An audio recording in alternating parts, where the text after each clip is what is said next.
우린 모두 사랑을 받기를 원하고 또 사랑을 주기를 원하죠. 특별히 내가 사랑하는 사람, 내가 좋아하는 사람, 또 내가 존경하는 사람이 있다면 그 사람에게 나도 동일한 사랑과 또는 존경과 또 좋아함을 받기를 원하는 것이죠. 갑돌이와 갑순이는 서로를 좋아했지만 서로를 어떻게 했어요? 사랑을 드러내지 않아서 서로가 사랑하는지를 몰랐어요. 그래가지고 다른 남자, 다른 여자하고 결혼을 했죠. 상대가 나를 사랑하는 것을 알 수 있다면 그것은 참 행복한 일인 것이죠. 우리가 좋아하는 사람, 사랑하는 사람에게 그 사람이 나를 사랑하고 좋아하고 있다는 것을 아는 것은 굉장히 좋은 일이에요. 하물며 우리가 사랑하고 있는 유일한 대상인 하나님이 또 예수님이 나를 사랑하고 나를 좋아하고 있다는 것을 내가 늘 깨닫고 살아간다면 우리 인생은 지금보다 훨씬 더 풍성한 인생이 되어질 수 있는 거죠. 많은 성도들이 신앙생활을 하면서 나는 하나님을 사랑하는데 하나님은 나를 사랑할까? 나는 하나님을 좋아하는데 하나님은 나를 좋아할까? 그렇게 하나님의 사랑과 하나님이 나를 좋아하는 것에 대해서 이렇게 의심하면서 살아가는 성도들이 있어요. 그렇게 살아가면 참 신앙생활이 재미가 없죠. 그래서 오늘 이 본문을 통해서 다시 한번 하나님이 우리를 얼마나 사랑하시는지를 오늘 본문을 통해서 크게 두 가지로 나눠서 살펴보려고 합니다. 하나님이 나를 얼마나 사랑하고 있는가? 정말 하나님 나를 사랑하긴 하시는가? 이것을 우리가 알 수 있는 첫 번째 방법은 하나님이 우리에게 주신 이 진리의 말씀, 성경을 통해 알 수 있는 것이죠. 하나님이 나를 사랑하고 있다라고 고백하고 기록되어져 있는 이 성경의 진리를 우리가 믿게 되어질 때 하나님이 나를 사랑하고 있구나. 그것을 성경 말씀 읽을 때 구구절절 그 진리의 말씀이 우리 안에 다가오는 것이죠. 성경은 특별히 우리에게 하나님의 사랑에 대해 쓴 책이에요. 그런데 하나님의 사랑이 어떻게 나타났냐면 하나님의 사랑이 예수 그리스도를 통해 나타났죠. 그러므로 우리를 향한 하나님의 사랑을 알려면 성경에 기록되어진 예수님에 대해서 알아야 되는 거예요. 예수님을 알면 그분이 어떤 분이셨고 왜 이 땅에 오셨고 오셔서 무엇을 했는지를 알면 하나님이 나를 이렇게 사랑하시는구나를 우리가 알 수 있다라는 것이죠.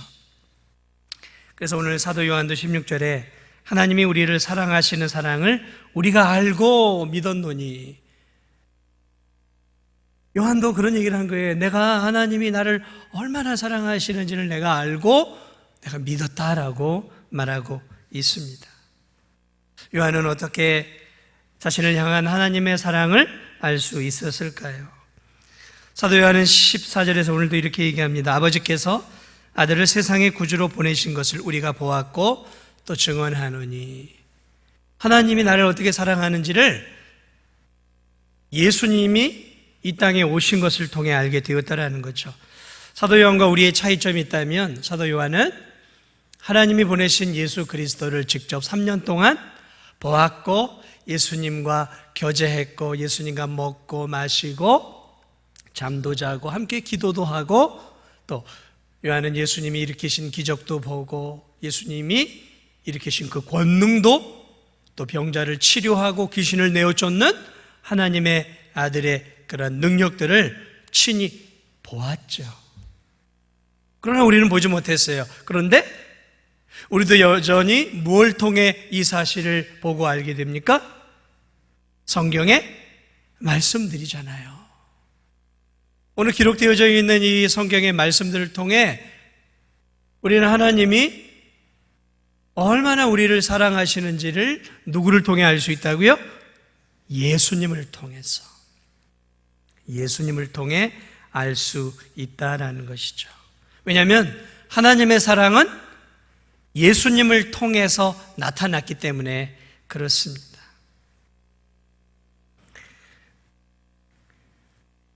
우리가 잘 알고 있는 것처럼 하나님이 세상을 이처럼 사랑하사, 이처럼 사랑했대. 어떻게 해요?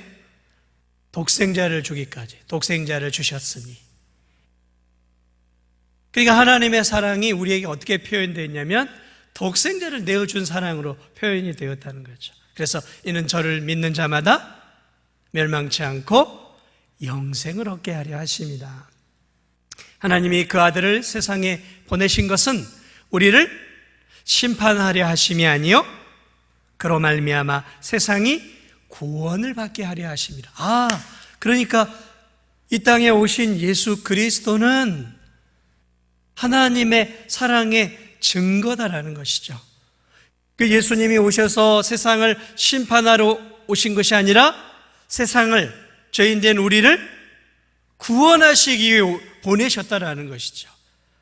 그러니까 예수님을 바라보고 예수님의 공생애를 보면 하나님이 우리 같은 죄인을 너무너무 사랑하고 계시다라는 사실을 알 수 있다는 것이죠.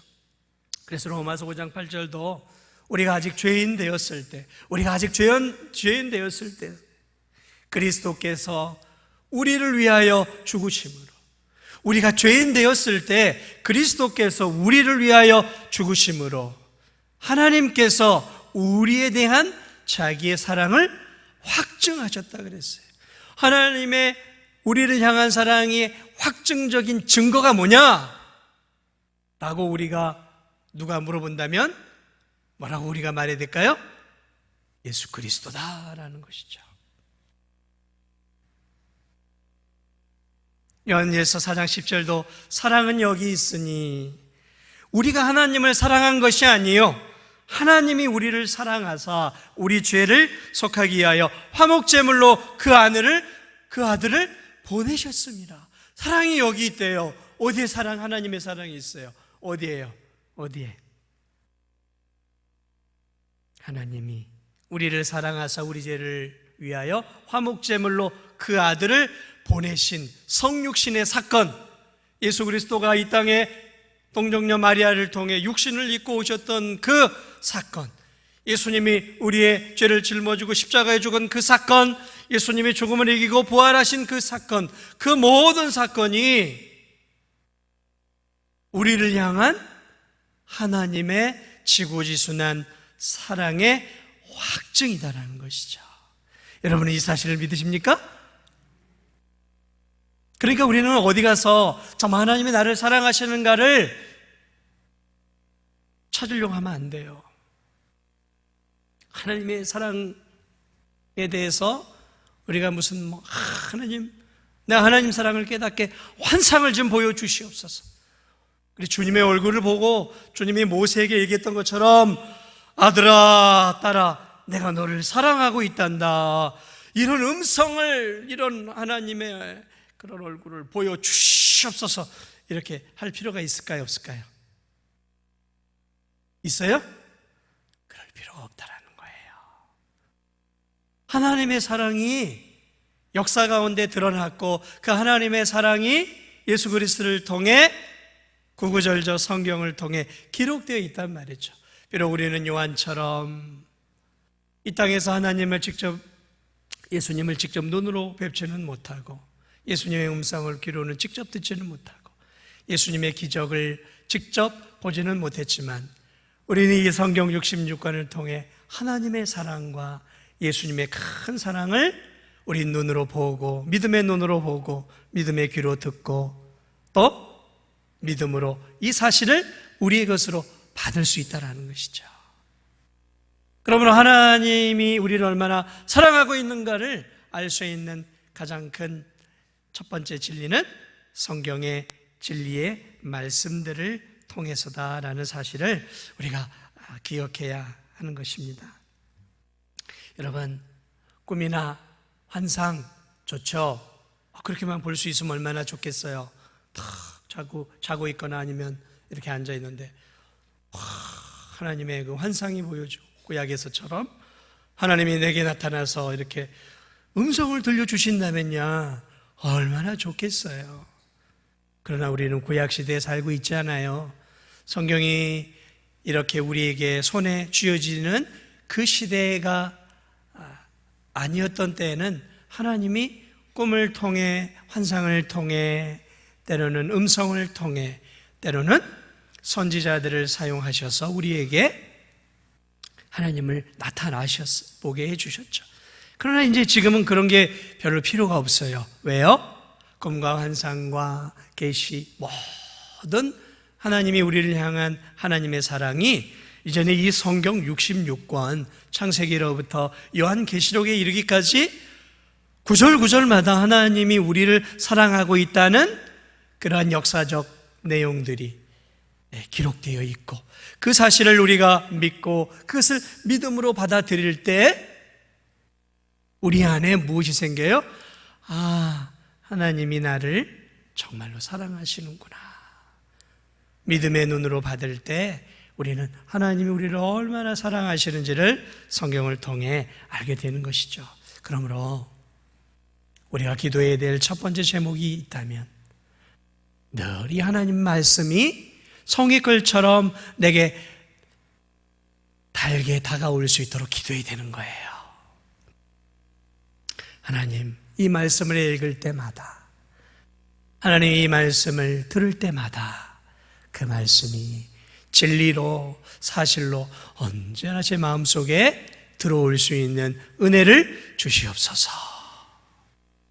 시간이 없어 한 구절 한 장을 읽더라도 그 말씀이 진리의 말씀으로 성령의 은혜를 통해 내 안에 잘 박힌 못처럼 내 안에 잘 심겨질 수 있는 은혜를 주옵소서. 우리가 언제 힘을 얻으세요? 우리가 언제 사실 힘을 얻죠? 하나님의 말씀 아닙니까? 힘들고 어려울 때 하나님의 말씀을 읽다 보면 하나님의 은혜 안에서 어떤 구절이 나에게 확 다가와요. 그리고 그 말씀이 살아서 운동력이 있어서 좌우의 날섬검과 같이 내 혼과 영과 관절과 골수를 찔러 쪼개면서 때로는 내가 죄인됨을 깨닫게 하고 눈물이 나게 하고, 때로는 그 은혜가 너무 감격해서 감사가 나오고, 그 하나님의 말씀을 통해서 다시 한번 이 땅이 아니라 천국에 대한 산소망을 또 붙잡게 되고 삶의 용기와 새 힘을 얻게 되는 것이죠.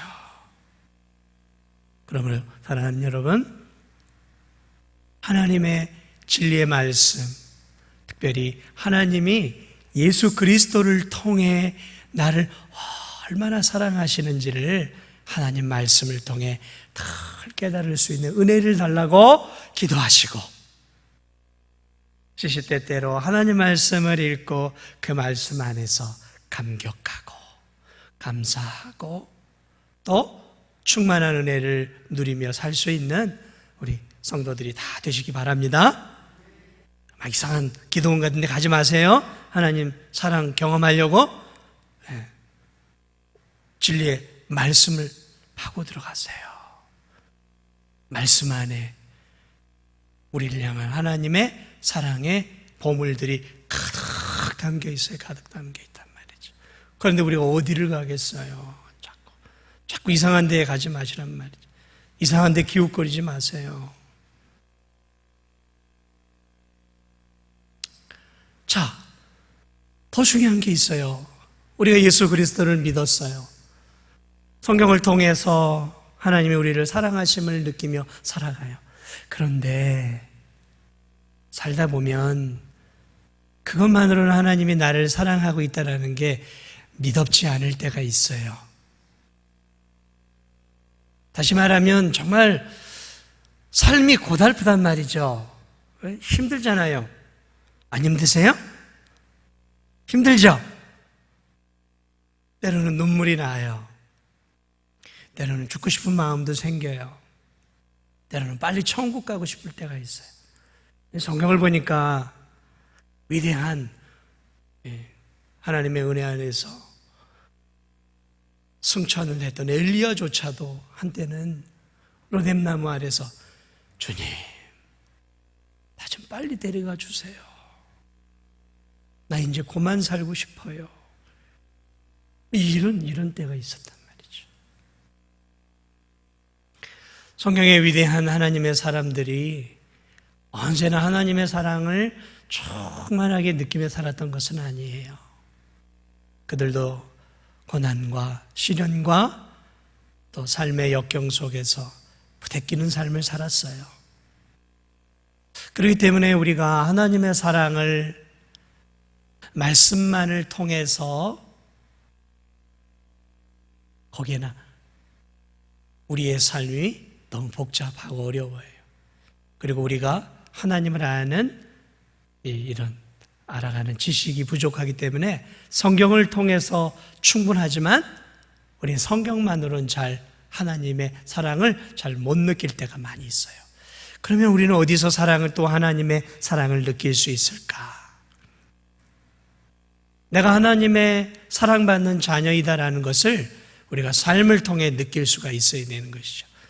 성경 안에 있는 내용들인데, 자, 하나님이 나를 정말로 사랑하시는지를 알 수 있는 실제적인 것들을 여러분들에게 알려줄 테니까 한번 잘 들어보시고 내가 정말 하나님의 사랑을 받고 있는 자녀인가를 한번 비추어 보세요. 첫째로는 하나님이 나를 대적하시거나 두려움의 존재로 느껴지지 않는다면 그 사람은 하나님의 사랑을 받고 있는 거예요. 다시 말씀드립니다. 하나님이 나를 대적하는 분으로 두려움의 존재로 느끼지 않는다면 다시 말하면 내가 하나님의 사랑을 받고 있다는 증거예요. 여러분, 이 세상 사람들은 하나님을 무서운 존재로 여겨요. 두려운 존재로 여깁니다. 왜냐하면 본능적으로 인간은 자기가 죄인이라는 것을 알아요. 그렇기 때문에 절대자 하나님 앞에 자기가 감히 설 수 없다는 것을 본능적으로 알아요. 그래서 세상 사람들은 신이라고 표현을 하죠. 정확하게 하나님을 모르니까 신에 대한 두려움들을 갖고 살아가요. 그래서 이 세상 사람들은 신은 무서운 존재라고 생각하고 두려운 존재라고 생각을 해요. 자비하고 은혜롭고 인자한, 이거는 성경에 나오는 신관이에요. 기독교 외에 여러분이 과거에 어떤 종교를 믿으셨는지 한번 잘 기억해 보세요. 기독교 외에 모든 종교에서 믿는 신은 두려운 신이에요.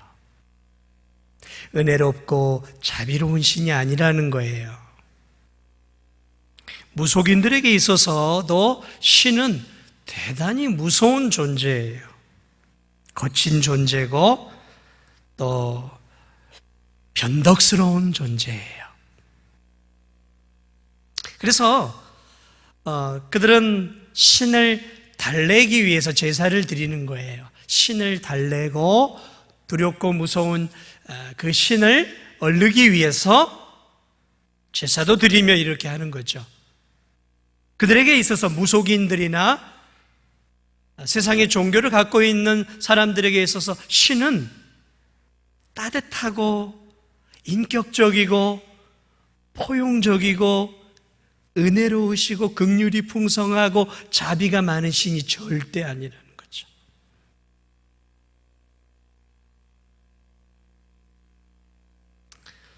그러나 성도에게 있어서 신은 나를 대적하거나 무서운 존재가 아니에요. 맞습니까?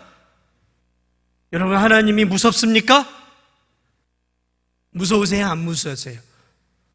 무섭다고 하면 아직 하나님의 그리스도를 통한 사랑을 경험하지 못한 거예요. 하나님이 무섭다, 그러면 아직 예수 그리스도의 사랑을 모르고 있는 거예요. 물론 성도는 하나님에 대해서 가볍게 여겨서는 안 돼요. 하나님은 거룩하신 분이기 때문에 하나님을 향해 우리는 경외의 마음을 가져요. 두려워하는 사랑이에요. 경외라는 것은 두려워하면서도 사랑하는 거죠. 왜 두려울까요? 그분은 우리와 같은 인간이 아니에요. 그분은 존귀하신 하나님이시란 말이죠. 우리가 범접할 수 없는 경외심을 가져야 하는 것이죠.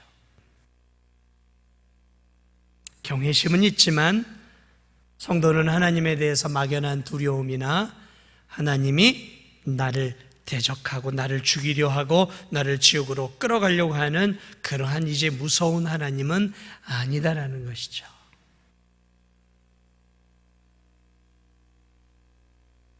그렇기 때문에 성도에게 있어서 하나님은 어떤 느낌이냐면 나를 위하시고 나를 정말 애틋하게 돌보아 주시는 그러한 느낌과 생각을 가지고 있다는 것이죠.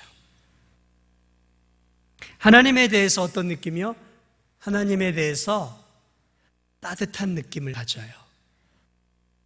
하나님의 사랑을 경험한 성도들, 구원받은 성도들은 하나님에 대해서 따뜻한 느낌, 그러니까 마치 엄동설 안에 저 한낮에 밖에 나가면 따뜻한 태양이 쫙 비치면은 그 추운 날에도 이렇게 밖에 나가면 그 햇빛이 몸을 녹이는 것처럼 하나님은 나에게 어떤 존재냐면 따뜻한 존재예요. 포근한 거죠. 엄마의 품과 같은 포근함을 느끼는 거예요. 하나님 하고 이름을 불러 기도할 때에도 따뜻한 마음이 있는 거예요. 주님 하고 부를 때에도 애틋한 마음이 내 안에 있는 것이죠. 그 절절한 그리스도의 사랑을 경험한 성도들에게는 하나님이 이렇게 따뜻하고, 그래서 성경을 보면 구약이든 신약이든 계속 이렇게 하나님은 은혜로우시고 하나님은 자비로우시고 하나님은 노하기를 더디하시고 하나님은 인자하시고 하나님은 긍휼이 풍성하시고 하나님은 인애로우신 하나님이시고. 얼마나 좋은 구절들이 많으냔 말이에요. 이처럼 하나님의 그 사랑을 삶 속에서 이렇게 느끼는 거죠. 따뜻한 하나님의 사랑을 느끼는, 이게 구원받은 성도들의 모습들이에요. 그러나 세상 신을 믿거나 이 무속인들을 보면 무서워해요. 자기가 섬기는 신이 두려운 존재예요. 굉장히 변덕스러워요, 신이. 얼마나 변덕이 많은지 몰라요. 폭군이에요, 폭군. 세상 사람들이 믿는 신은 폭군이에요, 폭군. 그리고 그 밑에서 벌벌벌 떨면서 눈치 보면서 신의 마음을 조금 달래봐서 자기들이 원하는 쪽으로 가려고 애쓰는 이 세상의 신은 비이성적이고 감각적이고 또 충동적인 신이란 말이죠. 그러니까 우리가 믿고 있는 하나님과는 완전히 반대인 것이죠. 어떻습니까? 여러분이 정말 하나님의 사랑을 받고 있는 사람이라면 그런 것들이 느껴지는 거죠. 뭐가 느껴져요? 하나님만 생각하고 우리 주님만 생각해도 가슴이 따뜻해지는 거죠. 때로는 눈에 눈물이 나요. 마음이, 우리 주님만 생각하면 마음이 푸근해지는 것이죠. 우리 성도들도 그러시죠? 네. 이게 하나님의 사랑받고 있는 증거예요. 내가 하나님의 사랑을 받고 있는 하나님의 자녀라는 증거가 내가 하나님을 어떻게 지금 대하고 있느냐라는 거죠. 잊지 마세요. 예수님을 믿지 않는 사람은 절대 예수님처럼 하나님이나 신을 그렇게 바라보지 못해요. 오직 하나님의 사랑을 경험한 성도들만 그렇게 하나님을 보는 거예요. 또한 하나님의 사랑을 경험한 성도들은 삶 속에서 뭘 느끼냐면 내 죄가 예수 그리스도의 십자가의 피로 깨끗하게 용서받았다라는 확신을 가져요. 확신을. 다시 말하면 내 죄가 예수 그리스도의 그 십자가에서 함께 예수님과 함께 예수님이 죽을 때 내 죄도 함께 죽었고 예수님이 다시 부활할 때 이제 죽은 내가 아니라 거룩한 내가 다시 예수님과 함께 부활하듯 다시 살아나서 이제는 내 죄가 동이 서에서 먼 것처럼 멀리 떠나고 하나님이 내 모든 죄를 다 그분의 보혈로 덮어주어서 이젠 죄에서 자유를 얻은 참된 자유인이 되었음을 느끼면서 사는 거예요. 이게 하나님의 사랑을 경험하는 성도들의 일상인 것이죠. 그렇습니까? 하루하루 살면서 막 하나님이 내 죄를 건드릴 것 같고 자꾸 하나님이 내 죄를 가지고 정죄하고 너 같은 놈은 그렇게 살다가는 지옥이야 라는 그런 두려움 속에서 벌벌 떨면서 삽니까? 아니면 주님의 높고 위대하심을 그 주님의 크신 사랑을 기뻐하면서 감사하면서 자유를 누리면서 살아가고 계십니까? 어떤 삶을 살고 계세요? 내 마음속에 그런 마음이 가득하다면 자유를 누리고 있고 죄에서 자유를 누리고 있고 이젠 내가 하나님의 자녀가 되었다라는 죄에서 자유함을 누리며 살아가고 있다면 내가 지금 하나님의 사랑받고 있는 존재라고 생각하셔도 틀림이 없는 것이죠. 그래서 여러분, 세상 사람들은, 타종교를 믿고 있는 사람들은 여전히 신을 무서워해요. 왜? 그 신이 자기의 죄를 다 용서해 줬을 거라고는 그들은 꿈에도 생각을 못 한단 말이죠. 그래서 그들은 죽을 때까지 구원의 확신을 가질 수가 없어요. 죽을 때까지 극락에 갈 거라고 생각을 못 하는 거예요. 죽을 때까지 천국에 갈 거라고 그들은 꿈에도 생각을 못 해요. 할 수가 없어요. 왜? 변덕스러운 신이 내 죄를 다 용서해 줄 거라고 확신할 수가 없단 말이죠. 그런데 우리는 변덕스러운 신이 아니라 인격적인 신을 믿고 있어요. 독생자까지 아낌없이 내어주는 큰 사랑을 우리에게 늘 베풀고 계시는 저 태양처럼 변함없이 뜨거운 햇빛과 뜨거운 열을 우리에게 제공해 주는 저 태양처럼 하나님은 변함없이 우리를 향해 따뜻한 사랑을 보내고 있기에 자유를 누리며 사는 성도, 그 성도가 뭐예요? 하나님의 사랑을 받고 있다라는 증거인 것이죠. 이 증거가 있으세요?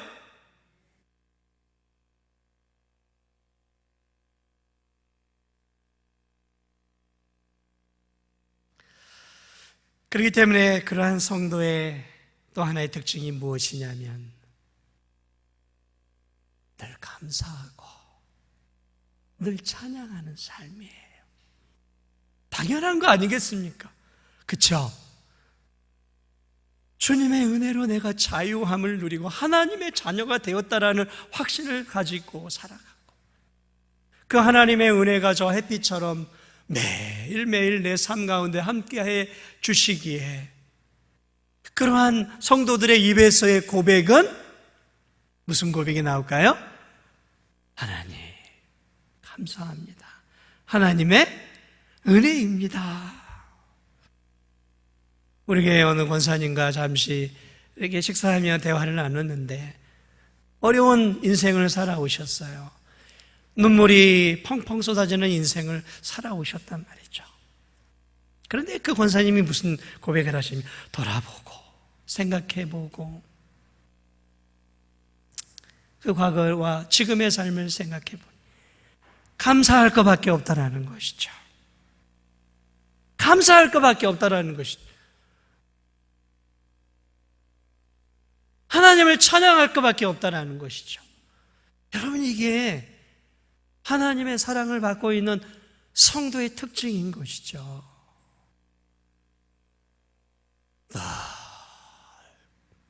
불만인 성도들이 있어요.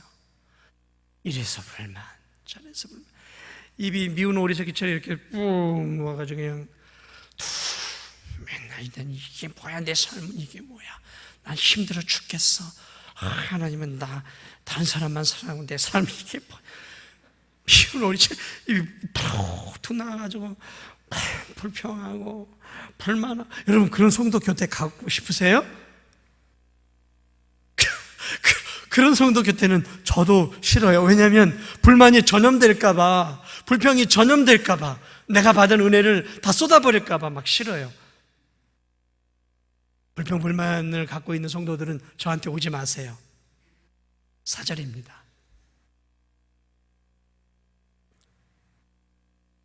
하나님의 사랑을 경험했는데, 하나님의 은혜가 매일의 삶 속에서 나와 함께 하시는데 어떻게 내가 감사하지 않을 수 있겠냔 말이죠. 어떻게 내가 하나님을 찬양하지 않을 수 있겠냔 말이죠. 단순하게 주어지는 그 삶, 어렵지만 않은 것이 하나님이 나를 돕는 게 아니에요.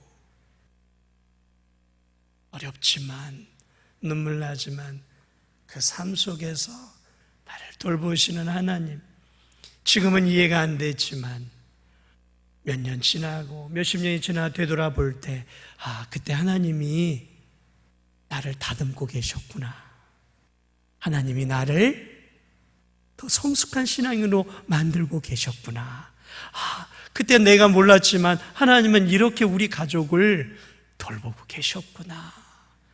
그러면서 되돌아보며 인생의 고비고비마다, 인생의 굴곡진 삶 속에서 하나님의 손길이 여전히 나를 붙잡고 계셨다는 것들을 깨닫고, 돌아보니 하나님의 은혜요, 내게는 감사밖에 없습니다라고 고백하며 사는 성도들이야말로 내가 하나님의 사랑을 경험하고 지금도 하나님의 사랑을 받고 있다는 증거예요. 증거.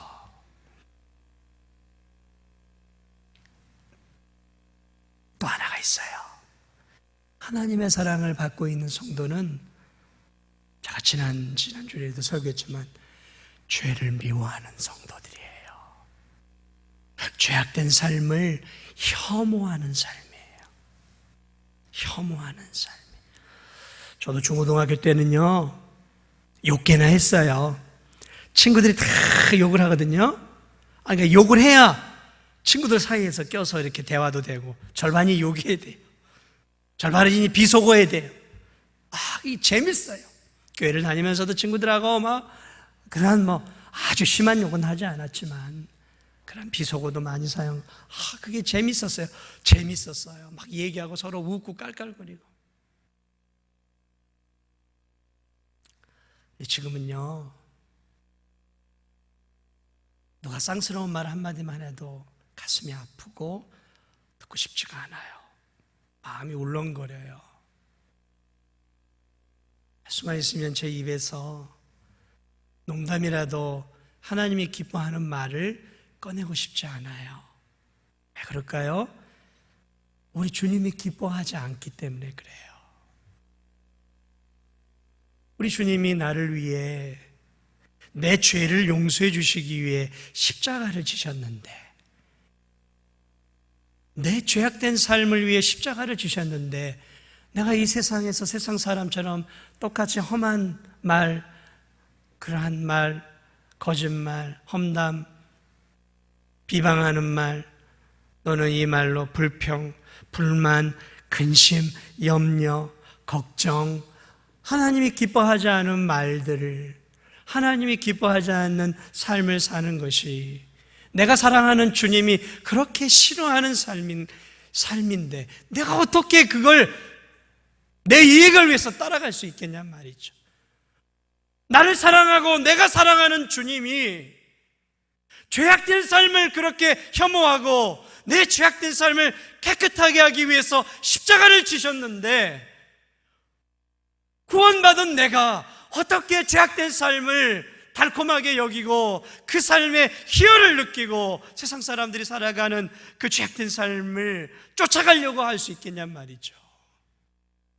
그럴 수 없어요. 그럴 수 없단 말이죠. 정말 하나님을 사랑한다면, 내 주님을 사랑한다면 내 주님이 혐오하는 것을 나도 혐오해야 되고, 내 주님이 미워하는 것을 나도 미워해야 하고, 내 주님이 싫어하는 것을 나도 싫어하는 거죠. 이게 사랑 아니겠습니까? 이게 사랑이죠.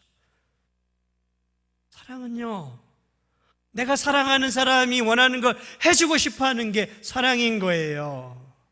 그게 사랑이죠. 와, 여보 사랑해, I love you 해놓고 아내가 이 쓰레기 좀 쳐 좀, 이 냄새, 자기가 치워 이걸 내가 치워. 여러분, 그럼 이게 사랑입니까? 입술에 바란 사랑이죠. 사랑이란 사랑의 대상이 원하는 것들을 해주는 게 사랑인 거예요. 여러분이 정말 예수님을 사랑하십니까? 정말 하나님을 사랑하세요? 그러면 하나님이 싫어하는 거 하지 마세요.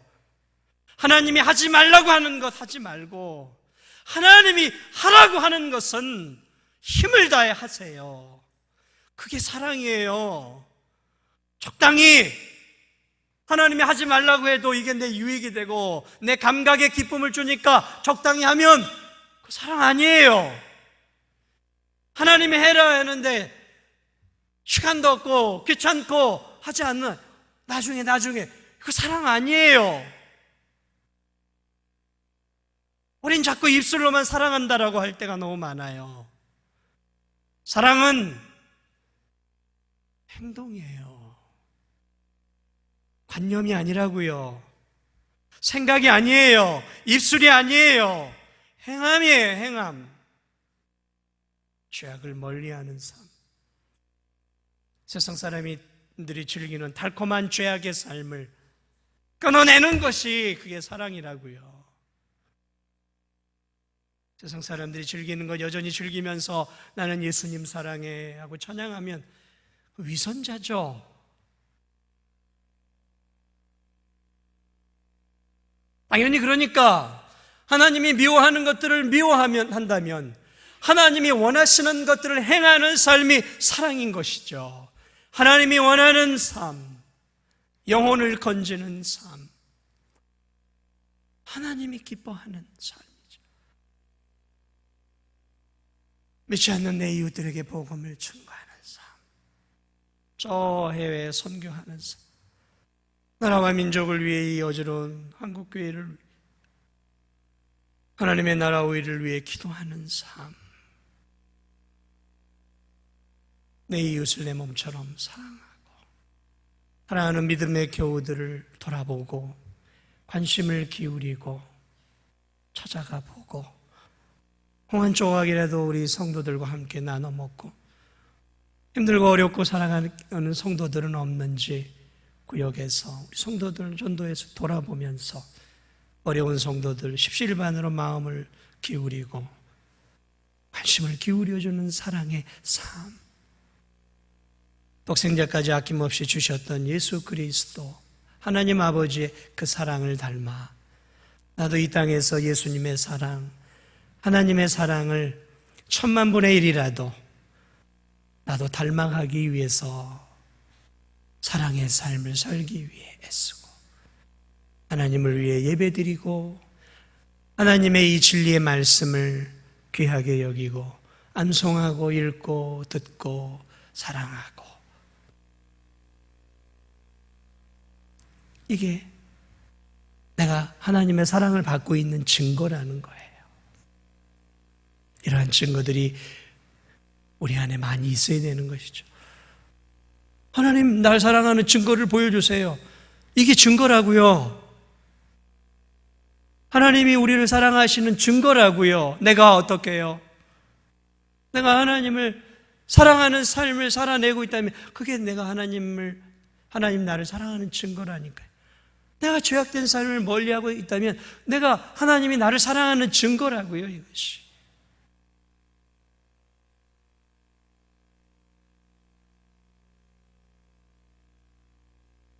점점 더 하나님을 알아가고 싶고 주님을 더 깊이 알아가고자 하는 그 마음, 세상의 것에 마음을 빼앗기는 성도들이 많아요. 세상의 것에 너무 많은 마음을 빼앗기는 성도들.